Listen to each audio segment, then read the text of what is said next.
Usually 7 years yung pagitan, no, sa pagsampa ng kaso at saka yung paglabas ng international warrant, no. So last year mga ikapitong taon 'yan. Kaya last year hinihintay pa 'yan.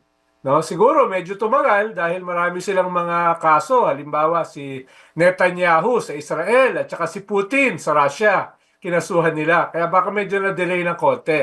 Okay, Kaya pero inaasahan naman yan last year pa. At okay. ako, from my vantage point, inaasahan ko yan last February. Mm. Dahil may balita ako na lalabas yan last February. No? Opo. At kaya hindi naman ganun nakakabigla. Yeah. Pero mukhang itong paglabas today, officially, nung notice ng Interpol, mukhang may basihan naman. Pero until it happens, no, until lumabas, siyempre, nasa level yan ng conjecture at saka chismis, Marites.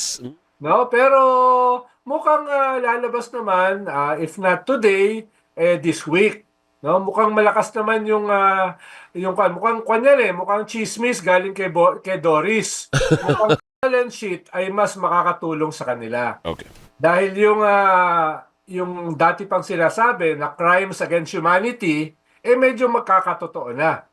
At kung totoo na hindi na babalik si Digong sa Pilipinas, maghihintay na siya sa Hong Kong o sa China, lalong titindi yung dating sinasabi ng gobyerno na yung mga Duterte ay pro-China. No?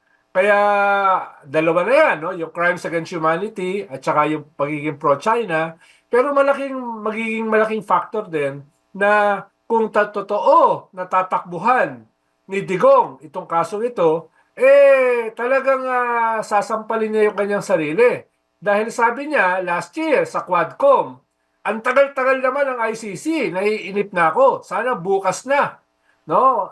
Parang sinasabi niya, wala siyang kinakatakutan mismo yung ICC. Oh. Pero kung siya ay magiging pugante, mismo yung kanyang sinasabi na siya ay hindi takot sa ICC, ay parang mabe-burst yung bubble. No? Kaya, paborito sa gobyerno sa balance sheet. Dahil kung maaalala nyo, February 2023 ay inamin na ni ex-Human Rights Harry Roque na pumapayag ang gobyerno, lalo na si Bongbong Marcos, na papasukin ng ICC. Kahit sinasabi ng gobyerno na hindi sila makikipag-coordinate, hindi sila makikipagtulungan, pero pag dumating ang ICC, through the Interpol, ay wala silang choice kung hindi i-implement ito. Last year, sinabi na nila yan kahapon na wala silang choice daw. Kung hihingiin ng ICC na i-implement yung international warrant through the Interpol, na mukhang lalabas yung official notice today. Muka, no? Muka. Until it happens, it didn't happen. Pero mukhang mangyayari today. Malaki rin yung possibility na kaya umalis si Digong ay medyo may nagsabi sa kanila na meron na siyang international warrant. Kaya pwedeng hindi na bumalik si Digong, no? Dahil yung China kasi miyembro yan ng Interpol, no? Nasa liderato yan ng Interpol. Kaya sila yung isa sa unang makakaalam na may international warrant. Hindi malayo na sila ay mismo ang magsasabi kay Digong na umalis na ng Pilipinas dahil may international warrant. Hindi yun nakakagulat, no? Kaya ang punta niya ngayon ay sa Hong Kong. Mukhang hindi naman siya pumunta ron para lamang sa isang rally or para pumunta sa Hong Kong Disneyland. Kung hihingiin niya sa China yon, halos sigurado ako na siya ay poprotektahan ng China. Dahil hindi naman tago, no? Hindi naman linggid sa atin na siya ay pro-China. Correct. Diba? Balik pa naman si Sara. No? Tingin ko gagawin nila, mag-o-observe sila sa Hong Kong kung ano mangyayari. Yung kanilang mga abogado, magpa-file ng motion for reconsideration o magpa-file ng kaso sa Supreme Court na hindi kinakailangan payagan ng ICC na i-implement yung international warrant. So, may mga pampayan, mga legal procedures para questionin yung warrant na yan.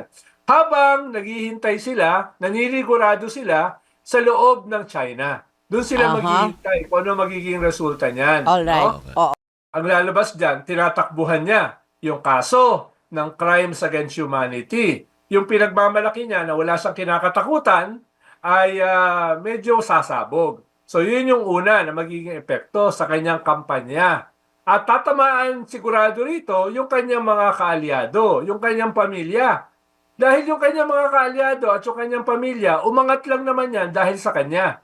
Kung siya ay guguho, madadama yung kanyang mga kamag-anak at yung kanyang mga kaalyado. Okay. Pero hindi pa rin siya matatanggal sa Davao kung sakaling mananalo siya as mayor dahil kinakailangan ng final decision sa kanyang conviction. Correct, No? correct. So hindi naman siya makuha. Ang tatamaan dyan yung kanyang mga kaalyado. Tama. Sige. Mm-mm. Sec,